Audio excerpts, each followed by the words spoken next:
Yeah, I thought about a Kickstarter, but I would probably do it like this. So I would wait till I build some seriously impressive stuff that will raise eyebrows and turn heads.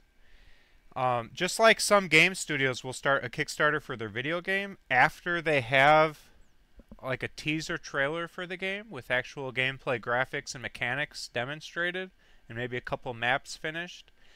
Then you create a Kickstarter for your game, or in the case of a product, you create a demo, you create a prototype, you create uh, a series of videos covering everything your project does and your vision for it and why everyone wants to have it. You get people excited first.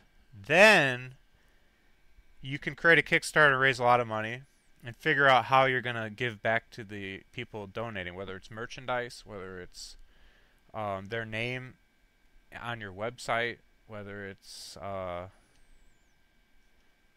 don't know, what else would it be?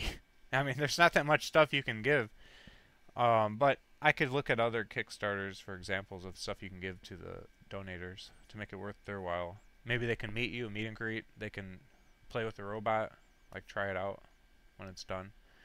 Something like that. But I would be willing to consider it then, and I could break it up into parts. Since my robot's a multi-decade project, I'd create a Kickstarter specifically for the facial expression system of the robot. I'd create a Kickstarter specifically for the realistic silicone skin of the robot. I'd create a Kickstarter for developing the artificial lungs of the robot. I'd create a Kickstarter for developing the power supply system. Like, I could break it up. I could create a Kickstarter for getting the robot to walk.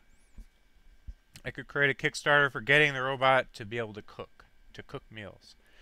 So, by creating a lot of segmentation in the project, breaking it up into those smaller steps and creating Kickstarters for each individual step, I wouldn't be dealing with the Kickstarter that's just this indefinite multi-decade project that people are like, okay, I paid him money like 30 years ago and he's still not done with the project. They'd be upset. They'd want their money back. So I'd want to kickstart just phases. That way I can get the phase done in a reasonable time frame and people feel satisfied with my progress and my progression speed. So that's how I'll do that.